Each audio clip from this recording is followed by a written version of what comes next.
True Crime Never Sleeps podcast. I'm your host, Larry Lees. Today we're continuing our series, Shit Out of Luck, how Charles Manson was eventually captured. But first, we'd like to thank our sponsor, Pondex. Pondex are unique interview questions and episode starting prompts in the palm of your hand. So whether you're a new podcaster or existing broadcaster looking to grow your audience or get more engagement, you're going to want to check out Pondex.com and use the code Larry21 for 10% off your first order. Promo code is Larry21 for 10% off your first purchase. And also, if you want to be a part of the show, be featured in future episodes, send us a voicemail at 682-305-0483. 682-305-0483. Now let's get into Shit Out of Luck of Charles Manson. The Hollywood industry was at a crossroads in 1969. At the time, many A-list actors of the 40s and 50s, like John Wayne, Doris Day, Cary Grant, had retired. Box office profits were dropping due to the rise of television. The days of the Hays Code were gone, and counterculture was on the rise. It was the summer of peace and love. That's why, on the night of August 8th, 1969, Abigail Foster smiled at Susan Atkins as she stood outside her bedroom at 10050 Cielo Drive. Abigail assumed she was a guest, but as Susan entered the bedroom, she pulled out her knife. In Joanne Didion's 1979 essay, The White Album, she writes, quote, "Many people I know in Los Angeles believe that the 60s ended abruptly on August 9th, 1969. Ended at the exact moment when word of the murders on Celio Drive traveled like brush fire through the community. And in a sense, that is true. The tension broke that day. The paranoia was fulfilled." On August 9th, 1969 at 9 a.m., a maid made a call to the police because she found 5 dead bodies at Celio Drive. Actress and 8-month pregnant Sharon Tate was found dead in the living room with nylon rope around her neck and stab wounds in her belly.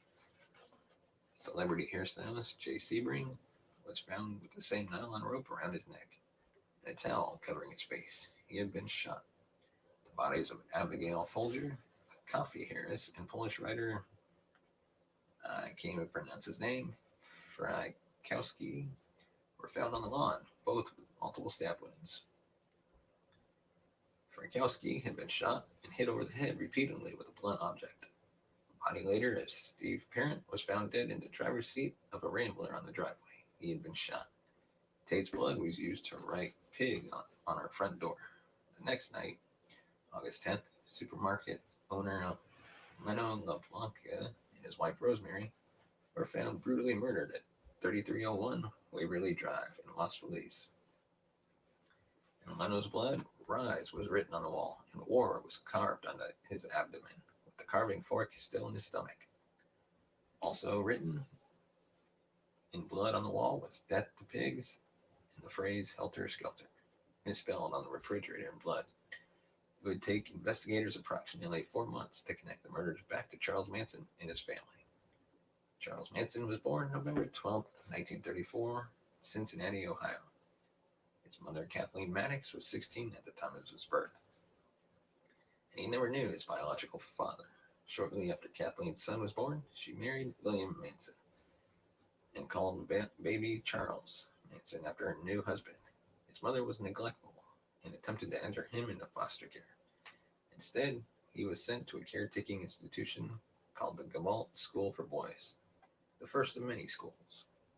By 13, he began committing petty crimes like robbery, for which he was caught, and the courts placed him in another school, the Indiana School for Boys at Plainfield. While at Plainfield, his teachers recalled that he didn't trust anyone. His one was only good to those he could gain something from. There, he endured sexual assault and other abuse, and attempted to escape numerous times. He was transferred to many other juvenile centers, where he started to commit violent assaults on the other boys. This led to him being transferred to the Ohio Federal Reformatory in 1952. Caseworkers described him as antisocial, yet striving for status among his peers. He learned how to manipulate his doctors and caseworkers, convincing them he was making progress, and then drastically proving otherwise. Eventually, on May 8th, 1954, he was given parole, and shortly after met Rosalie Jean Willis. They married and moved to Los Angeles, but he went back to jail for admitting he had stolen 6 cars, taken at least 2 across state lines, which is a federal violation. At the time he was arrested, Rosalie was expecting. Manson was then sentenced to 3 years in an LA prison. Rosalie later divorced him and took custody of the child. At some point in 1959, Manson then married a woman named Leona, and they had a child named Charles Luther Manson. It ended in April 1963. While Manson was still in and out of prison, he educated himself. He became illiterate, learned guitar, and taught himself how to read. He also carefully studied religion, specifically paying attention to how religions may be used as a tool of manipulation and control. In Jeff Ginn's book, Manson, The Life and Times of Charles Manson, it is revealed that he specifically paid attention to Scientology. It was also during this time in prison, approximately 1964, that his obsession with the Beatles began. On March 21st, 1967, Manson was released from prison, even though he didn't want to be. Quote, saying, "Oh no, I can't go outside there. I knew that I couldn't adjust to that world, not after all my life had been spent locked up, and where my mind was free." After his release, he headed to San Francisco, where he began forming the Manson family. The family consisted of about 100 casual followers at its peak and about 30 core members. Most of the family members were middle-class white girls in their late teens and early 20s, participating in the counterculture. Manson would use these girls to lure men into the group or use them to help support the group. In fact, it was several of these young men or young women who met Beach Boys co-founder Dennis Wilson and then brought Manson to Wilson's home.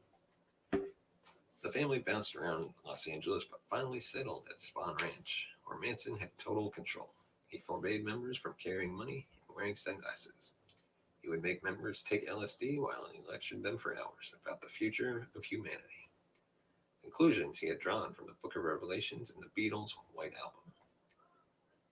Manson's philosophy was largely based on a race war he believed was coming called Helter Skelter, based off the Beatles' White Album. He believed this music was delivering messages directly to him and the family. Manson wanted to get the ball rolling himself, which is why at Hinman's murder his blood was used to write Political Piggy, along with a Black Panther symbol. Manson recalled that Black Panther members had previously called cops pigs, so this phrase was meant to frame them.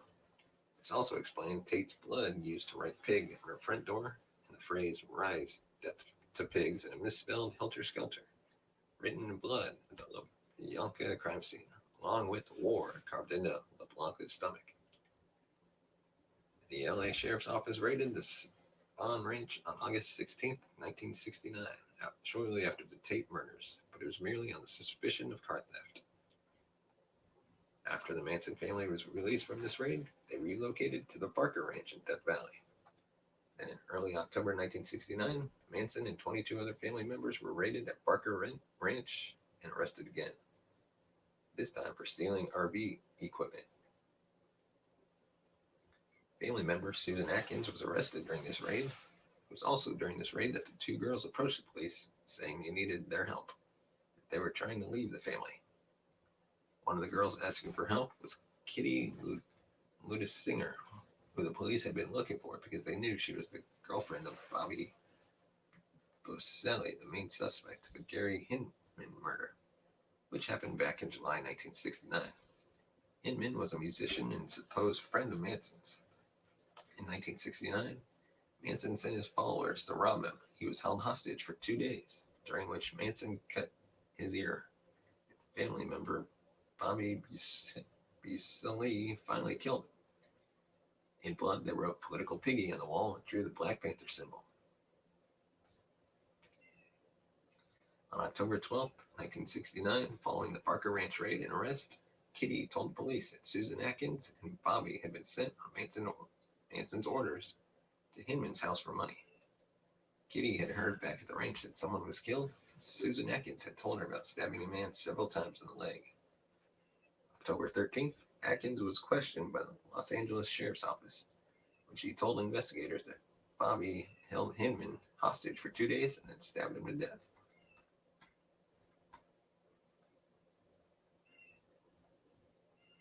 On November 6, 1969, Susan Atkins told Virginia Graham that she was involved in the Tate murders. A warrant was issued for the arrest of those involved in the Tate LaBlanca killings on December 1st. Charles Manson, Charles Tex Watson, Susan Atkins, Patricia Krenwinkel, and Leslie Van Houten. On March 29, 1971, Manson, Houghton, Krenwinkel, Charles Tex Watson, and Susan Atkins were prosecuted by LA County Deputy District Attorney Vincent Bugliosi and charged with multiple first-degree murder convictions. Originally, they were sentenced to death, but then California ruled the death penalty unconstitutional, so they were given life in prison. The trial broke many records. It was the most expensive to date, costing nearly $1 million. It was the longest length of time a jury had been isolated from the public. It was the longest murder case in American history to date. Manson has been a point of fascination for the media over the decades. Hundreds of books were published on the topic of Manson over the 70s and 80s. He graced the cover of several magazines. And still in 2014, at the age of 80, Manson managed to be engaged to a 26-year-old woman who visited regularly. Fiction and nonfiction novels have been written about the Manson murders, as well as film and television adaptations. The latest box office blockbuster being Quentin Tarantino's Once Upon a Time in Hollywood. The victims of the Manson murders have their own unfortunate legacy. Their names forever synonymous with the cult leader and his killers.